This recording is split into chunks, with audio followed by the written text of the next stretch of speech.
October 2025, under Mayor Clark, the city passed an ordinance to begin the process to be declared a distressed city.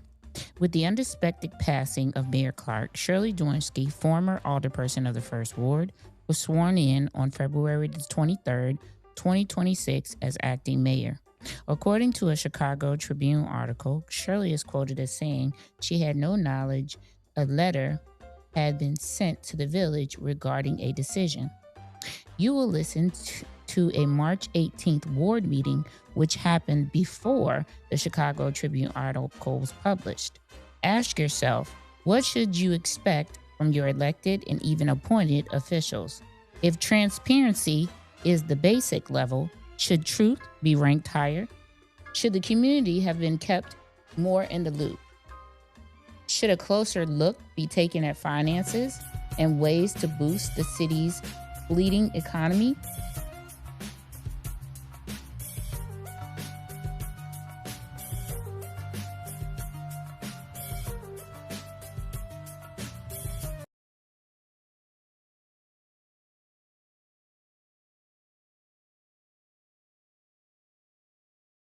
Harvey's request for financially distressed relief rejected by Illinois Department of Revenue. Harvey's request for state financial relief under Illinois financially distressed city law was rejected in February, according to a letter sent by the Illinois Department of Revenue to the city's lawyers. Acting Mayor Shirley Drwensky said in a statement she was not made aware of the letter, sent February 19 to the city, until it was shared online. During the leadership transition following the passing of Mayor Clark, the February 19 determination did not move through the city's standard communication channels, Drwensky said. That has been addressed, and a clear standard is in place. I operate with transparency. Residents should hear information that impacts their city directly from their mayor, not on Facebook. The letter was shared Wednesday on Facebook in a group called Exposing Corruption in Harvey, and was confirmed as legitimate by the Illinois Department of Revenue. Harvey Mayor Christopher Clark died Jan. 30. Drwensky was elected as acting mayor by the city council on February 23, though was serving as mayor pro tempore when the letter was sent. The financially distressed city law allows home rule municipalities in the top 5% of tax rates and the bottom 5% of tax income per capita to apply for fiscal relief via a state takeover of finances. The law was invoked once before, in East St. Louis in 1990. Harvey's city council voted unanimously to petition the state for relief under the law at a special meeting in October 2025. Clark accompanied the declaration with a partial shutdown of city services and sweeping layoffs. The Department of Revenue determined that while Harvey meets the requirement of being in the top 5% of tax rates, it is not in the bottom 5% for tax yield per capita, according to the letter. The department made its determination using tax numbers from 2022, which is the most recent year for which complete data is available, the letter states. Based on that data, Harvey is in the bottom 77% of home rule municipalities for tax yield per capita, far from the 5% it would need, the letter said. Law firm Ansel Glink, which represents Harvey and was the recipient of the letter, said in a statement the city is disputing the finding on the basis the determination was based on taxes levied, rather than taxes collected. Harvey has one of the lowest property tax collection rates in the county. A study of 2023 property tax collection rates by the Cook County Treasurer's Office found Harvey's collection rates were the third lowest in the county, at 58%, representing more than $24 million in unpaid taxes for that year. When one looks at the dollar amount we would have if people actually paid their property taxes, which is what the IDR looked at, it paints quite a different picture than the reality. We believe the calculation should be based on the actual dollars received by Harvey, which would allow Harvey to qualify, the city's attorneys said. Clark was made aware in December the Department of Revenue would likely reject the application on this basis, the law firm said. No public announcement was made at that time either, and Harvey in fact held no city council meetings in December. To claim that Harvey is not transparent about this is ridiculous. We do not routinely report on every letter, every phone call, every court status date or every email we receive, the city's attorneys said. Drwensky said in her statement she is working to get legislation that would bring Harvey financial relief. I'm working very closely with our partners in Springfield, every day, to secure the resources and advance the legislation needed to move this city out of financially distressed status, Drwensky said in the statement. A bill proposed in the state legislature last year by Representative William Davis, House Bill 4024, would appropriate $30 million for Harvey to pay its operational expenses.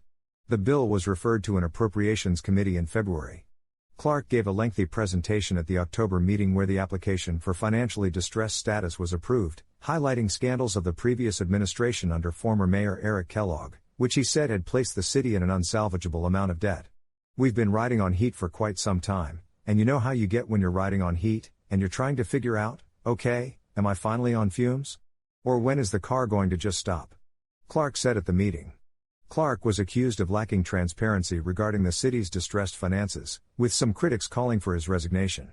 Some of the same accusations have been leveled at Drewensky since she became acting mayor.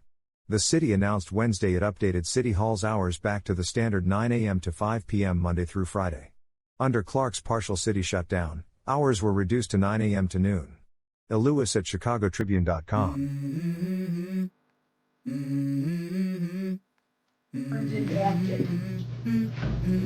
Let's go.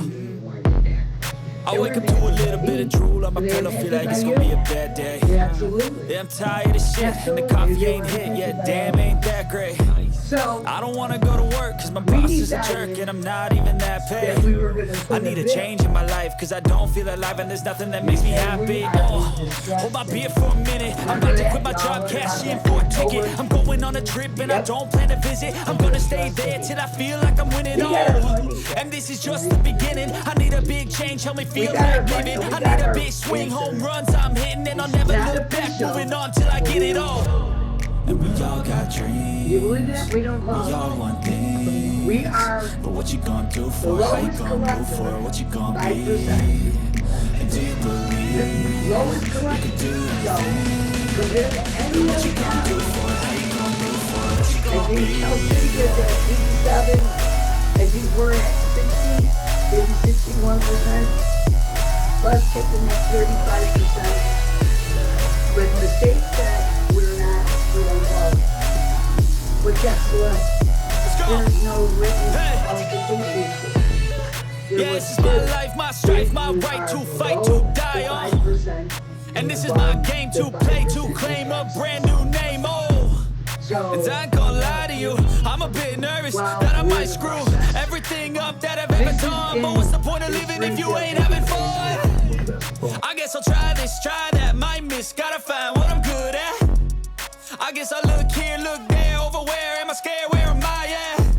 I gotta make it in this life, whatever makes me happy, know I'm doing things right. Sipping in the summer on a goose and Sprite, or find a nightclub for the end of the night, oh.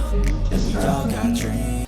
When I addressed it then when it was brought to our attention in March, I was gonna bring it in on last meeting, but as we know who was in attendance, we lost power. That distress letter came out, but it didn't put us in a crisis because we knew our odds were limited. It's just providing us more opportunity to apply.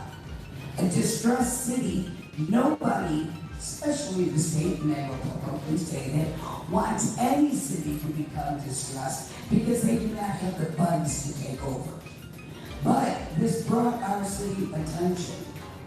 And I was able to go to Springfield last week, maybe 2 weeks ago, and I'm going to Springfield tomorrow to beg and talk to the House senators to get bills passed so we can get some assistance here.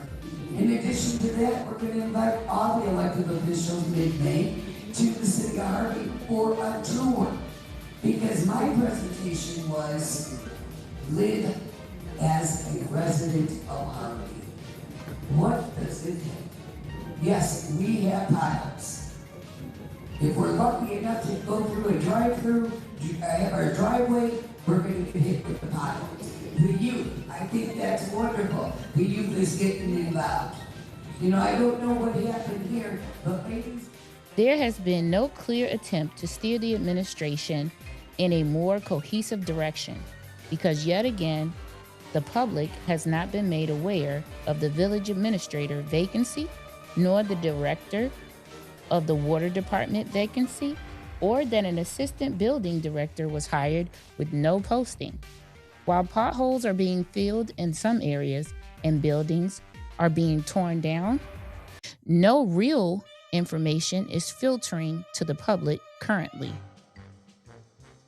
Please like, share, and subscribe, and see you on the next video.